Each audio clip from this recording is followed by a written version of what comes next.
It's Matthew, and I want to tell you about fake LinkedIn profiles. So I've actually written about this years ago because I was getting contacted by so many profiles that I could, within a few seconds, I could see were actually fake. And I would report them to LinkedIn, and LinkedIn pretty well didn't do anything about it. It was really frustrating.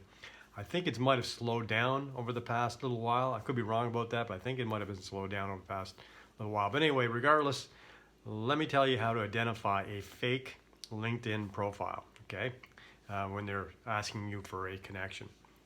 So the first is if the quality of the photo of the person looks like really, really good, like great lighting, great composition, almost model-like. Not necessarily the person doesn't have to be beautiful and everything model-like, but if the composition, everything's so really great, you should be suspicious because there's a good chance it's a stock photo.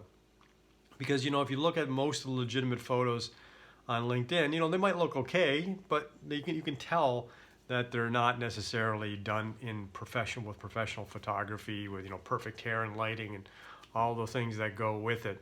So there's a very small percentage. Now, I have noticed over the last couple of years, people are getting better at their photography that they use for their profiles. But in general, if you just see something that just looks too amazing, almost like out of a magazine, chances are it's a fake profile. And by the way, how you can check with that is if you right-click the image, if you have Chrome, I'm not sure if this works with other browsers, if you right-click the image, there's an option to search for the image on Google. And if you do that, Google will actually find duplicates. And if it's a stock image, you'll actually see that same image used in other places on the internet, and that's your immediate indication that it's fake. If you don't have that in your browser, you can try dragging. You can go to Google and try dragging the image onto Google or Google image search, and it'll do the same thing.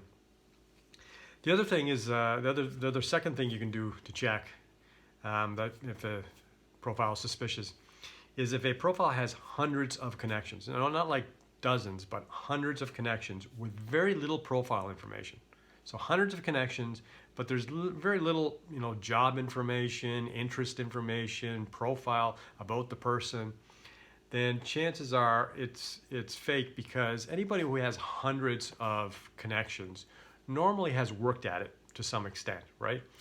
And if somebody has worked at it, it means they probably would have also worked at updating their profile enough so that when they do send out a link request or network request, connection request, the person who sees it knows who they are and connects with them. So if you see that profile with very little information and hundreds of connections, that should be suspicious to you. If you get a link request, this is the third thing to look for. If you get a connection request from somebody with no profile photo, and you don't really know who they are, and there's very little information again about that person, it's pretty well fake. Because why would somebody who doesn't have a photo, very little information, you're not even sure who they are, why would they even have bothered reaching out to you, right? It makes no sense that they would have taken that time to reach out to you, unless again they're a fake profile trying to, grab some of your personal information. So by the way, why do they do it? Is because depending on your privacy settings, they might be able to grab your email address and other information about you that normally they wouldn't, or they may be able to then, try to sell you something that you may not want to be sold with by accepting the connection.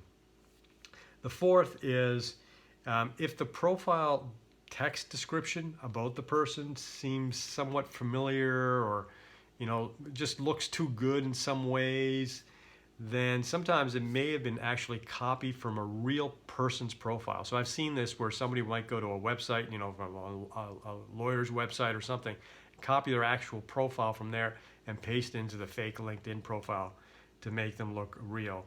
The way I've caught some people doing that is I've copied a string of text from the profile, I just drop it into Google search, and Google search will tell me other places on the internet where that same phrase is. So there's 4 quick ways for you to kind of identify fake profiles. And if you do identify a fake profile, there is an option to click on it and then report it to LinkedIn. Hopefully they'll take it. For years they weren't taking any action, and I'm hoping they'll get better at doing so. But anyway, something else to look forward to in our social media, trying to make good things happen, and then you got to deal with these types of things as well. Anyway, I'm Matthew Giorgio. Stay safe.